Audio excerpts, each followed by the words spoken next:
সোমপুর মহাবিহার। সোমপুর মহাবিহারের অপর নাম পাহাড়পুর বৌদ্ধবিহার। পাহাড়পুর মূলত বৌদ্ধদের একটি ধর্মীয় শিক্ষা প্রতিষ্ঠান। এটি বাংলাদেশের নওগাঁ জেলার বদলগাছি উপজেলার পাহাড়পুর নামক স্থানে অবস্থিত। পাল বংশের দ্বিতীয় রাজা শ্রী ধর্মপাল দেব ৮ম শতকের শেষের দিকে বা ৯ম শতকে এই বিহার নির্মাণ করেছিলেন। ১৮৭৯ খ্রিস্টাব্দে স্যার আলেকজান্ডার কানিংহাম এই বিশাল স্থাপনা আবিষ্কার করেন।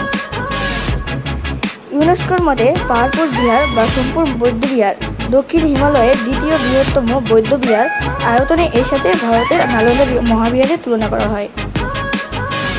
পুণ্ড্রবর্ধনের রাজধানী পুণ্ড্রনগর বর্তমান মস্তানগড় এবং অপর শহর কোটিবর্ষ বর্তমান বানগড় এর মাঝামাঝি স্থানে অবস্থিত ছিল সোমপুর মহাবিহার।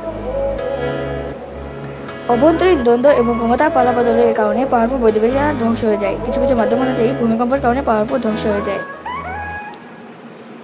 এরকম আরও ভিডিও পাওয়ার জন্য অবশ্যই সাবস্ক্রাইব করবেন।